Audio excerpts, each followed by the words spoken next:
Muling malalagasan ang tropa ni Tanggol. Apat ang posibleng magpapaalam. Muling yayanig ang mundo ng FPJs. Batang Quiapo dahil sa panibagong dagok na haharapin ni Tanggol. Sa mga paparating na episode, inaasahang malalagasan na naman ang kanyang tropa matapos kumpirmahing apat sa kanyang mga kasamahan. Ang tuluyang magpapaalam sa serye.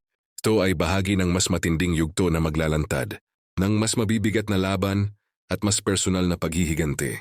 Ayon sa source na malapit sa produksyon, ang pag-alis ng apat na karakter ay bunga ng sunod-sunod na engkwentro sa pagitan ng kampo ni Tanggol at ng kanyang mga bagong kalaban. Hindi na raw maiiwasan ng sagupaan dahil dito masusubok ang kakayahan ni Tanggol bilang leader kung paano niya poprotektahan ang natitirang miyembro ng kanyang grupo.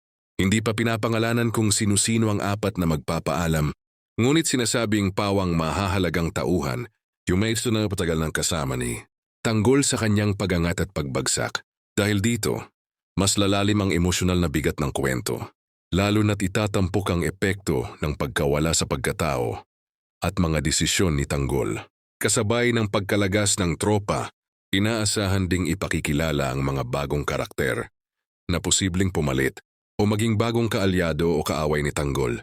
Ito ang magsisilbing bagong simula ng mas malupit at mas komplikadong banggaan ng mga puwersa sa Batang Quiapo. Sa kabuuan, malinaw na hindi patapos ang pagsubok kay Tanggol. Habang apat ang magpapaalam, mas lalo namang titindi ang tensyon at aksyon sa serye na tiyak na aabangan ng mga manonood gabi-gabi.